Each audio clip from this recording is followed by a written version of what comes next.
حسد کہتے کسے ہیں؟ حسد کہتے ہیں اگر کسی کو اللہ نے کوئی نعمت دی ہے تو اس کی تباہی کی تمنا کرنا، اس کی بربادی کی تمنا کرنا، اس کو حسد کہتے ہیں۔ قرآن مجید کے اندر ایسی بیماری ہے حسد، اس کا علاج کوئی نہیں بتایا گیا۔ کئی بیماریوں کا علاج بتایا گیا، دشمنوں کا علاج بتایا اللہ نے، ادفع باللتی ہی احسن۔ اللہ پاک نے فرمایا دشمنوں کے ساتھ اچھا سلوک کرو گے تو وہ تمہارے دوست بن جائیں گے، لیکن حسد کا علاج کوئی نہیں بتایا۔ کیا کہا؟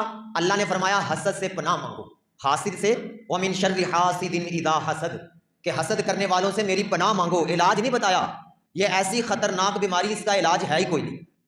اور نبی کریم صلی اللہ علیہ وسلم نے فرمایا حسد نیکیوں کو اس طرح کھا جاتا ہے جس طرح لکڑی کو گن کھا جاتا ہے۔ آگ لکڑی کو جس طرح کھا جاتی ہے نا، اسی طرح حسد نیکیوں کو کھا جاتا ہے۔ اگر کسی کو اللہ نے کوئی نعمت دی ہے تو ہمیں تو ضرورت ہی نہیں ہے اس کی تباہی کے منتظر رہنا، بلکہ اس کے لیے دعا کریں اللہ اس کو اور ترقی دے، اور رشک کریں کہ جس طرح اللہ نے اس کو دی ہے اسی طرح اللہ مجھے بھی عطا کر دے۔ اس کو کہتے ہیں رشک کرنا۔